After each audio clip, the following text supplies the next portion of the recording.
Hello, welcome back to the channel ആദ്യമായി കാണുന്നവരുണ്ടെങ്കിൽ ഒന്ന് സബ്സ്ക്രൈബ് ചെയ്ത് സപ്പോർട്ട് ചെയ്യൂ പ്ലീസ്.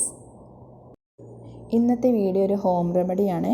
കുട്ടികൾക്കും മുതിർന്നവർക്കും എല്ലാവർക്കും ഒരുപോലെ യൂസ്ഫുൾ ആയിട്ടുള്ളൊരു വീഡിയോ ആണിത്. ഇതാണ് പനിക്കൂർക്ക, അല്ലെങ്കിൽ കണക്കൂർക്ക, പിന്നെ ചില സ്ഥലങ്ങളിൽ ഞവരയില എന്നൊക്കെ അറിയപ്പെടുന്ന ചെടിയാണ്.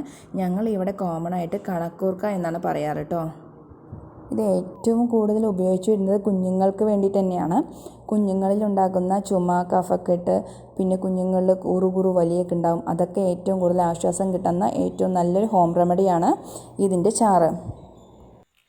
സാധാരണ ഇത് 2-3 രീതിയിലൊക്കെ ഉപയോഗിക്കാറുണ്ട്.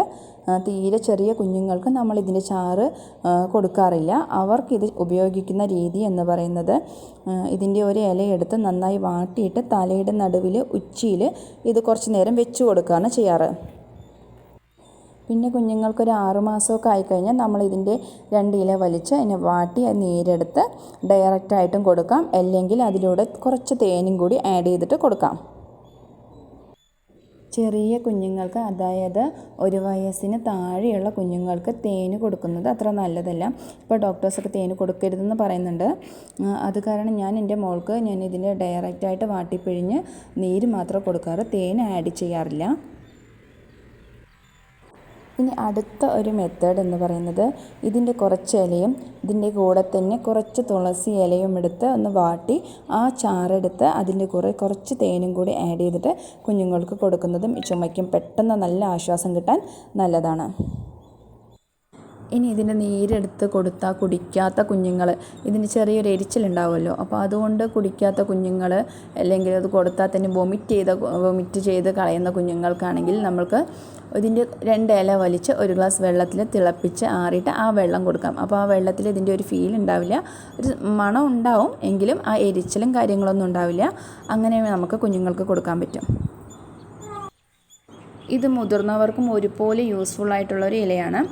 മുതിർന്നവർക്ക് കുറച്ച് ജലദോഷമൊക്കെ വരുമ്പോൾ നമ്മൾ ചുക്ക് കാപ്പി ഉണ്ടാക്കി കുടിക്കാറുണ്ട് അല്ലേ, അപ്പോൾ അതിൽ കുറച്ച് ഇതിൻ്റെ ഇല ആഡ് ചെയ്ത് കുടിക്കുന്നതും വളരെ നല്ലതാണ്. പിന്നെ ഇതിൻ്റെ ഇല വലിച്ച് ചൂടുവെള്ളത്തിലിട്ട് കുടിക്കുന്നതും ആഴ്ചയിൽ 2-3 ദിവസമൊക്കെ നമ്മളത് കുടിക്കുന്നത് കഫക്കെട്ട് ഇല്ലാതാക്കാനും, അഥവാ നമുക്ക് കഫക്കെട്ടിൻ്റെ വല്ല ബുദ്ധിമുട്ടുണ്ടെങ്കിൽ അതൊക്കെ കുറയാൻ നല്ലതാണ്. ഇപ്പം ഞാൻ ഈ ഇല വലിക്കുന്നത് ചൂടുവെള്ളത്തിലിടാൻ വേണ്ടിയിട്ടാണ്. ഞങ്ങൾ വീട്ടിൽ എല്ലാവർക്കും കുടിക്കാനുള്ള വെള്ളത്തിൽ ഈ ഇലയിട്ട് തിളപ്പിച്ചാറിയ ശേഷം ആ വെള്ളം തന്നെയാണ് എല്ലാവരും ഉപയോഗിക്കുക. ആഴ്ചയിൽ 2-3 ദിവസം ഞങ്ങൾ കണ്ടിന്യൂസ് ആയിട്ട് ഈ ഇലയിട്ട വെള്ളം തന്നെയാണ് ഉപയോഗിക്കുന്നത്.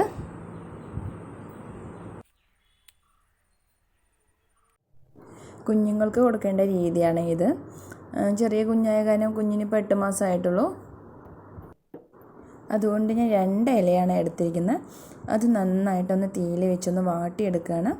2 വശവും നല്ലപോലെ ഒന്ന് തീയിൽ വെച്ചിട്ട് അതിൻ്റെ ഈർപ്പൊക്കെ ഒന്ന് കളഞ്ഞൊന്ന് വാട്ടിയെടുക്കുന്നുണ്ട്.